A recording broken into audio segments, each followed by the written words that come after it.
ના પાડે જો ખોટું બોલોમાં તમે લગાડી છે તમારા ઘરવાળા ભાખરીઓ આટલું બાંધો છે ને તમે કેવું મેકઅપ કરી લો લાલાભાઈ. યસ એટલે મારી ઈચ્છા છે યસ કે કતાર ગામની બહેનો માટે ફેર એન્ડ લવલી ગીત ગાઈ લો.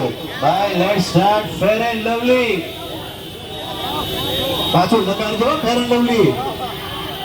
ફેર એન્ડ લવલી થોડું ટ્રાફિક આ બાજુ આવ્યો ટ્રાફિક વાળાને. ભાઈ અંદર બધાને આવવા દો ભાઈ, ગાડી જવા દો. મારી માસીના આમ છે ભાઈ, આવો થોડા.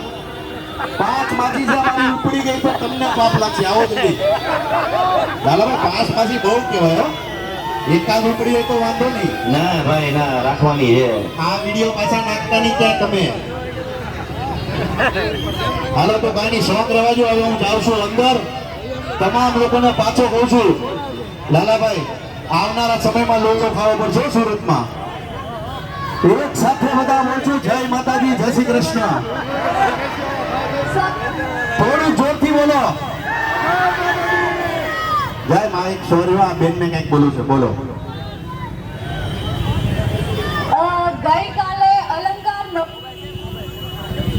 ભાઈ પાકીટ ચોરોથી ધ્યાન રાખજો. તમારું ગયું ને એટલે કહું.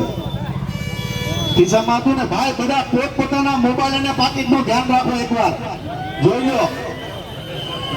તમારું ગયું ને આ ચોર હાથમાં નથી આવતો મારા, એ જ એક મોટો પ્રશ્ન. ભાઈ પાકીટ ચોરોનું ધ્યાન રાખજો, તમામને કહું છું. ગઈકાલે અલંકાર નવરાત્રીમાં ખજૂરભાઈએ ધૂમ મચાવી દીધી હતી અને આજે જીજાઓ ફેશનમાં ધૂમ મચાવવા આવ્યા છે.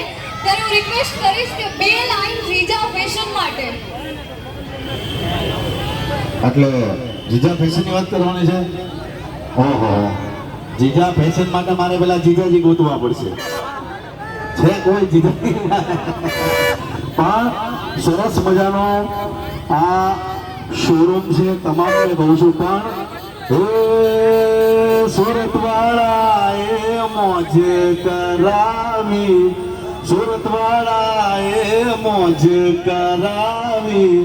મોજીલા લોકો છે, અરે મોજીલા લોકો છે.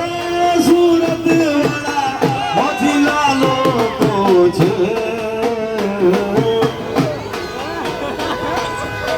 સુરત આવીને મોજી આવી ગઈ. મોજીલા લોકો છે, અરે લોચાવાળા લોકો છે. સુરત વાળા મોજીલા લોકો છે. સુરત આવીને મોજ કરાવી. બસ લોચાવાળા લોકો એટલે લોચા ખાવાની વાત કરું છું. તો હું ધોની વ્યા જતા સુરત વાળા લોચા વાળા છે. આમ સુરત વાળા મોજીલા કાંઈ ઘટે નહીં. અને કોઈને તમામને કહું છું, ફરી પાછો કહું છું કે ગુજરાતમાં અત્યાર સુધીમાં 338 ઘર બનાવ્યા છે.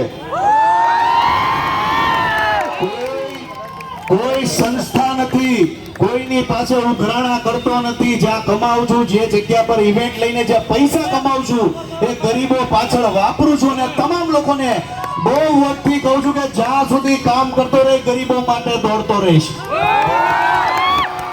કલાકાર તરીકે પૈસા ભેગા કરવાના થાતા જ નથી. માતાજીની દયાથી બધું જ છે. 4 ભાઈઓ છે, 3 બહેનો છે, 7 જણનો પરિવાર છે. હું જોઈ બીજું પૈસા તો કમાઈ લેવું. પણ તમામ લોકોને કહું છું કે જેને માતાજીએ 2-5 રૂપિયા આપ્યા હોય, ગરીબો પાછળ વાપરજો. ખાસ તમામ લોકોને કહું, સુરત વાળા લોકો પાછળ જેને ભાડા ભરવાના ઘટે છે, જેને ફી ભરવાના ઘટે છે, જેને હોસ્પિટલના પૈસા ઘટે છે, તું પાછો